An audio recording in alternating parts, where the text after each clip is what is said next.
Here we have a 2007 Ford Expedition using a 5.4. In today's adventure, we'll be changing the plugs in an old Triton V8 that scares many people, but I've found a way that hasn't failed me yet. I've changed them 4 times now. Not in this vehicle, but in others. Ford Explorer that had a 4.6 and twice in this one.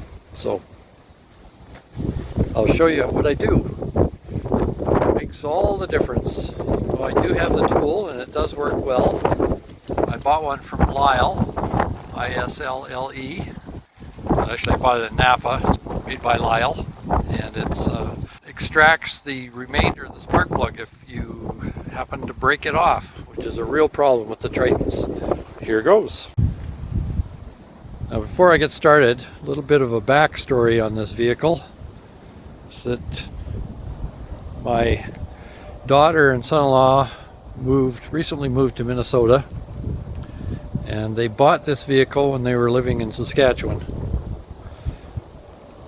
They got it for a decent price and it served them pretty well. Just before they left, they did put thousands of dollars into it, getting the camshafts, phasers and timing chains replaced, and some front end work as well. So they've got more money into this car, this Expedition, than it's worth. But they bought it in Saskatchewan, moved to Minnesota, and went to register it, and they found out that it had been previously registered in Nevada, and it had a lien against it.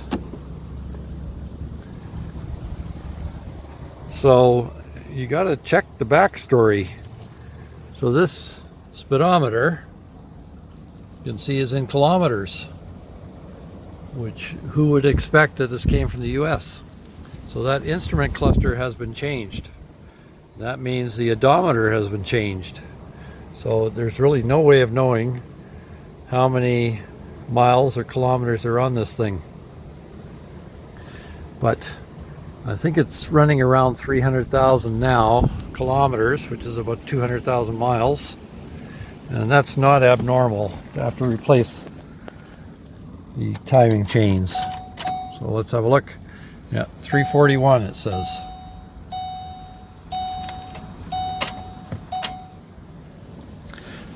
So that's the backstory. The odometer was changed. Don't know how many clicks are on it. It had a lien against it, which fortunately had been forgiven because they were now the 5th owners of the vehicle. But who would expect that it came from Nevada? Now here's the infamous Triton 5.4, basically the same as the 4.6 as far as the spark plug problems go. They have a deep head, and the spark plugs go down deep inside the head, and they get carbon buildup around the base of the spark plugs, which binds them to the head, and that can break off, and that's why you have special tools to extract them. But there's an easier way to do it. And the fundamental thing is to make absolutely certain that the engine is at operating temperature before you start. It's an aluminum head. It expands. The carbon gets a little softer. And I haven't had a problem yet when I've done it this way. The only time I've had a problem is when I've tried to do this with the engine cold. So you have to pull off all the coil pack connectors down there. Pull that tab in. And then pull up. Do all 8 of them. This is the most awkward one back here. They each have 7mm nuts or 7mm bolts that hold the coil pack down. 9/32 will work if you don't have a 7mm, but it does tend to get a bound on the bolt, so you have to wiggle it to get it off. So get yourself a 7mm socket, much easier. And these are 8mm here. The reason I removed this is because I couldn't undo this line here. And this line goes down and gets in the way of the coil pack down below and the spark plug when you're putting them in and out. So it's easier to take this off disconnect the wire or the connector. Same thing, squish, pull, and then you can, then it's easier to get this line off here. And then you can put, this hole works over there, tuck it in so it doesn't move, and you can pull down on this line, get it out of the way when you're doing the work.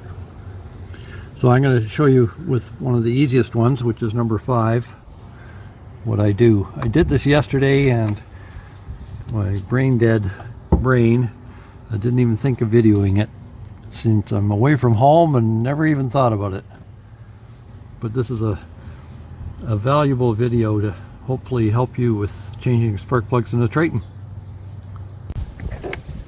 So here we have an 8mm, which is not what I want. I did bring out a 9/32 because I couldn't find this 7mm. I don't have any with my tools at the moment. So I shall check the garage. So I found the 7mm, but 9/32 does work. So put it down there. Longer extensions work well too, but you have to change the length of them depending on which plug you're changing. Take off the ratchet. Pardon my wiggling, single-handed here. And then pull that one up.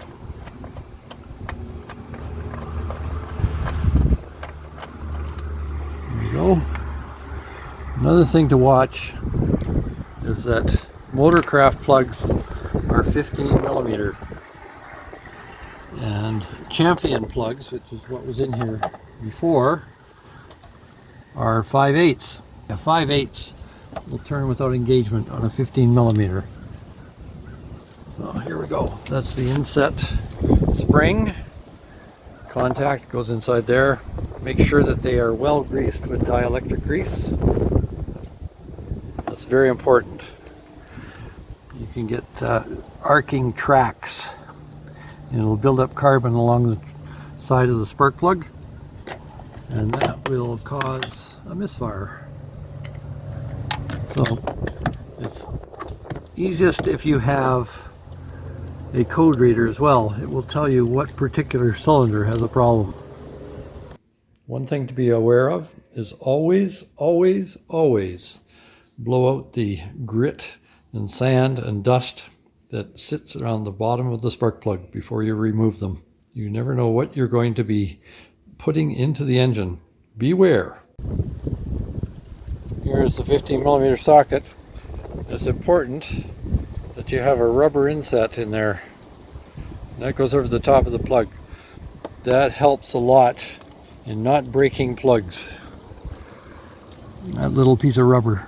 So this now goes down inside the hole.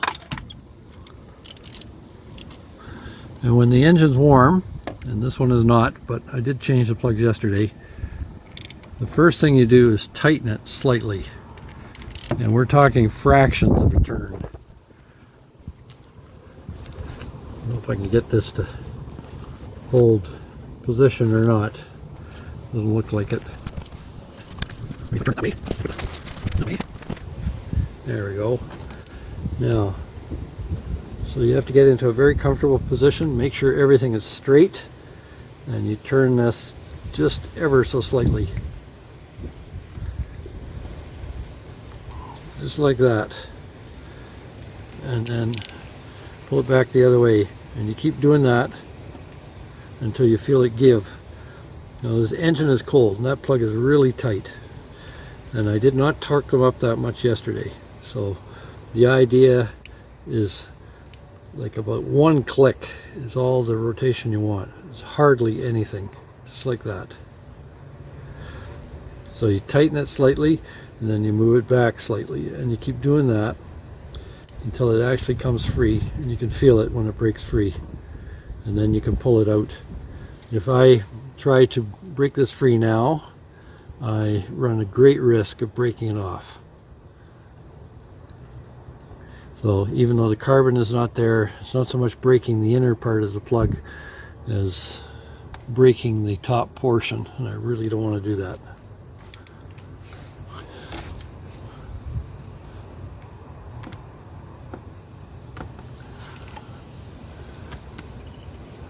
There, I've got it free. So I'll show you what the plug looks like.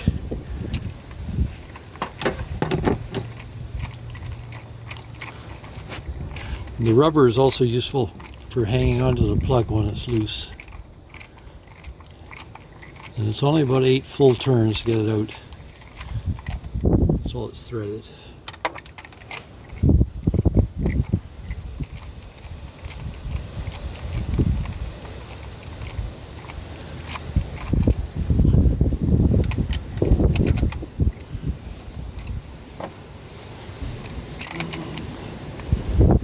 It's not holding. We shall see. Feels like it's free of the threads. Yeah, it's not holding. Not sure why.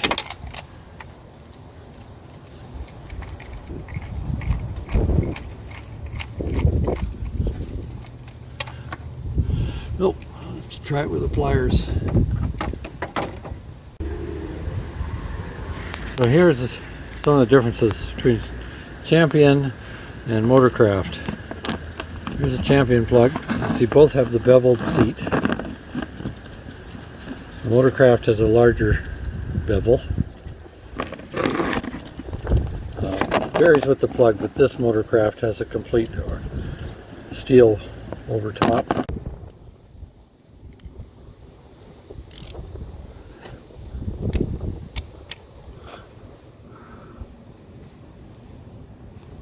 There we go.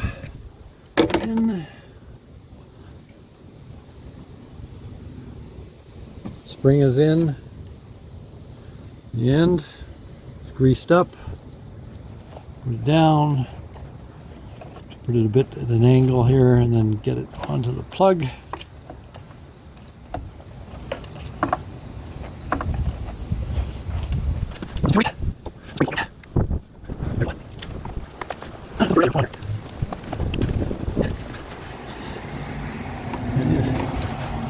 It's not on the plug, that's why.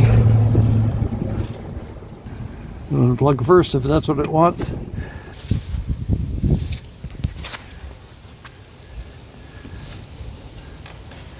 There's the bolt in place.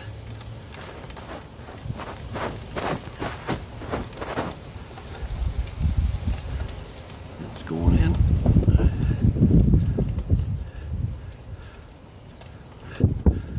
They're pretty wiggly until they're bolted in, but you have to make sure they're straight. You don't want to twist it off to the side. Yeah, there you go. The hook is down there. There's a plate and a hook on the coil pack.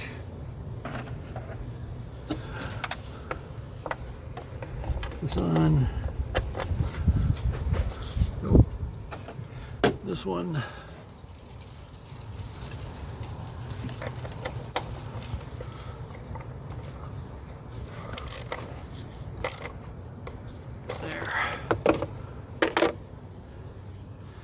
Wire.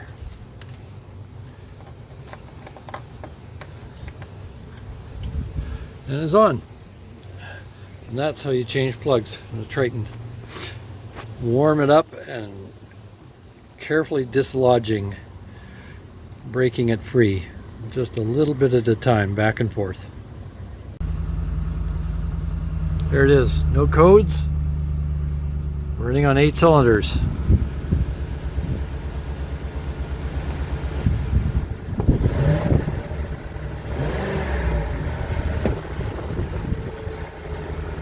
No stumbling.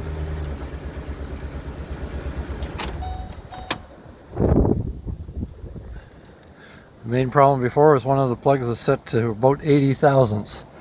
It was a fairly incompetent garage that did the work. Hopefully the timing chains last. Please don't forget to like, share, subscribe, or even notify, or any of the above, or all of the above. Thank you.